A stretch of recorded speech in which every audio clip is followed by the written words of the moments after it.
Now, in the breakdown, which is one of the essays, the first essay actually in your book, yes, ma'am. you compare yourself to F. Scott Fitzgerald. Right. How did that come about? Now, we all know that he wrote The Great Gatsby. He wrote correct? The Great Gatsby. Right, That's one of the right. books that we had to read in high school. That's right. Now, how did that comparison come about? Well, F. Scott Fitzgerald was one of the greatest writers, as you all know, of the 1920s. Right. And he had a serious breakdown because the 20s was like the 1990s in America. It was like mad stuff going on. It was the jazz age, just like Right. the 90s. Hip-hop exploded in a certain kind of way, and you had all these different iconic figures and stuff like that. There was a lot of money being spent, a lot of alcohol, a lot of everything was it was just Right. off the chain.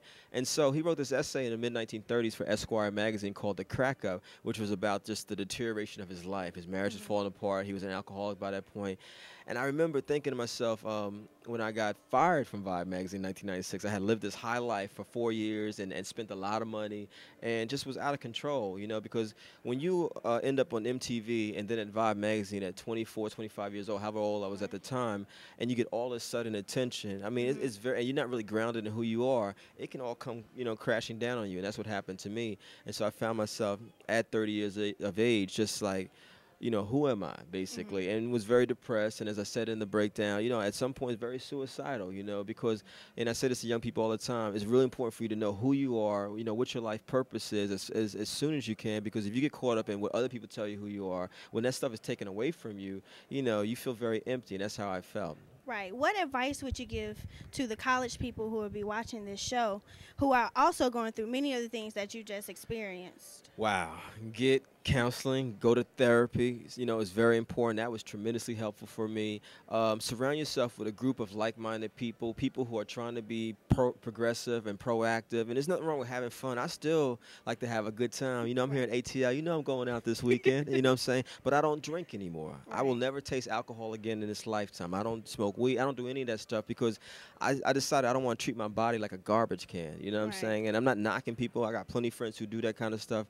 But when you don't take care of yourself, when you don't love yourself, I don't care if you're 18 or 28 or 38, sooner or later it's all going to start crashing for you. You know what I mean? Right. And so it's very important for younger people, college students, to think about what do you want to see with your life 5 years from now, 10 years from now? Where do you want to be? And that's why I wrote the essay, so that people hopefully could avoid some of the mistakes that I made. Right. Through this time and tribulation that you have, what was the one thing that kept you grounded, that kept you focused and seeing the light at the end of the tunnel? Wow. It's funny we're doing this TV show because the only way I was able to make a living for a while was speaking at colleges and universities around the country. When I worked at Vibe, my world was basically New York, Atlanta, LA, the music industry basically, Right. And so I didn't really get to see a lot of the country. But now that I was no longer a music journalist after 1996, I started accepting offers to speak at colleges and universities. That's how I met my boy Ed Garnes at DePaul, that I think about. I started meeting people, going to different places. And over the last 7 years, I've been to 45 of the 50 states. I said it all the time. I've been to small cities, big cities, etc. But it's been incredible to meet young people between the ages of 18 and 22 mainly, but just young people, period. And you see all that idealism and all that hope and energy and passion and drive. And, it actually started to give me life again, because as someone who is now in his 30s, I was like, is my life, this is it for me. And so that really, really began to transform my life. And it made me feel like, that my life had a purpose. And I had no idea that all those people had read Vibe magazine or had watched The Real World, Right. And so it was a heavy experience to see people saying, I appreciate you. I saw you on MTV, then I followed you to Vibe. I bought your books. That really, young people, I can't stress enough, really, really have inspired me. And that's why I'm committed to working with young people. Now, you stated about a lot of the negativeness that you went through. What effect did that have on you? And, your humbling experience, what effect did that have on you? Let me tell you, you got to understand, when between MTV and Vibe, and I kind of put them together because it all happened really around the same time, I found myself flying around the country, riding in town cars and limousines and, interviewing Tupac Shakur 1 minute, people like Colin Powell the next minute, going to parties being thrown by Tommy Hilfiger. I was balling. You know what I'm saying? I was like, Right. I feel like Eddie Murphy in Trading Places. Like, I can hang out with y'all for a little while. You know what I'm Right, saying? right. You gotta understand too, I'm a poor kid from the hood, and so this was like, wow. And so, when it all came crashing down, and to have, like imagine your phone not ringing anymore, and you're not being Right. invited to certain kind of events anymore, and people not returning your calls as fast as they used to because you're no longer Kevin Powell from Vibe.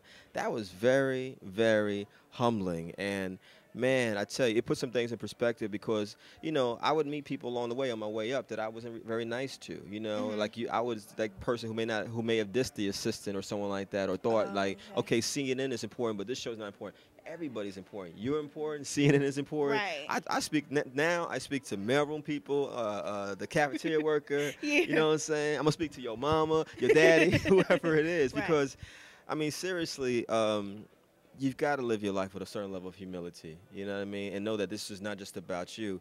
And it was just. It was necessary. It was probably the best thing that ever happened to me in my life, to be honest Mhm. with you, because it really caused me, even though it took about 2.5 years for me to get out of the depression around the whole thing, because that Mhm. was heavy. It just really focused me. Like, my life purpose is really, to be some sort of public servant. Of course, I'm a writer. I write my books, and I periodically still write for magazines, but it's really about giving back to this world and trying to help people. Right. You noticed you spoke that you had a purpose. Now, how do you feel about the gift that God gave you, and what do you do to maintain this gift? Well, I mean, I feel like the gift is to communicate as a writer, and I hope that as a public speaker, and wow, I don't even know what to say. I just feel very blessed to know that I have a way of communicating, and so I definitely think this is a blessing from God. And I think when you misuse and abuse a blessing, it'll be taken away from you. In a lot of ways, when I think about getting fired from Vibe magazine and kind of being away from the whole thing for 2.5 years, I think it was a way of God Right. saying you didn't take this very seriously. Right. Okay.